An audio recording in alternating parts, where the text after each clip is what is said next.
એ વડોદરા મહાનગરપાલિકાના ગોત્રી વિસ્તારમાં આવેલો આ ઉદ્યાન એના નામકરણનું લોકાર્પણ થયું છે અને જેનું નામ છત્રપતિ સંભાજી મહારાજના નામ પર રાખવામાં આવ્યું છે.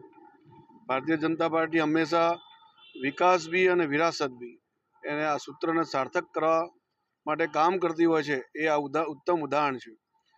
જ્યારે જ્યારે આપણે આવા ગાર્ડનમાં આવીશું, છત્રપતિ સંભાજી મહારાજનું નામ લઈશું, એમના પરાક્રમો આપણે યાદ કરીશું, ઇતિહાસ યાદ કરીશું, તો આપણી વિરાસત પણ આપણને ખબર હોવી જોઈએ કે ભારત વર્ષમાં આવા પરાક્રમી પુરુષ પણ થઈ ગયા છે.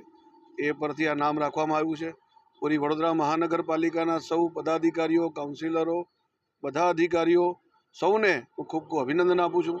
આ કાર્યક્રમમાં અમારા આકોટા વિધાનસભાના ધારાસભ્ય શ્રીમાન ચૈતન્ય બી ઉપસ્થિત રહ્યા છે.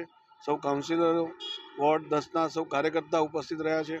આજે ચૈત્ર સુદ એકમ છે, ગુડી પડવો છે. સૌને હું નવા વર્ષની શુભકામનાઓ પાઠવું છું. ધન્યવાદ. વિધાનસભા ખાતે ગોત્રી ગાર્ડનનું નામકરણ કરવામાં આવ્યું. છત્રપતિ સંભાજી મહારાજ ઉદ્યાન તરીકેનું નામકરણ કરવામાં આવ્યું. હું બધા જ મ્યુનિસિપલ કાઉન્સિલર અને મ્યુનિસિપલ અધિકારીઓને આભાર માનું છું અને એમને અભિનંદન પણ પાઠવું છું કે આટલા સરસ એક ઐતિહાસિક દિન, આજે ગુડી પડવાનો દિવસ છે અને એ દિવસે જ નવા વર્ષનું શરૂઆત થાય ને એમાં સંભાજી મહારાજના નામે આજે ઉદ્યાનનું ઉદ્ઘાટન થયું છે. એટલે એક ઐતિહાસિક દિન તરીકે અમારા માટે આકોટા વિધાનસભામાં ગણવામાં આવશે. આભાર.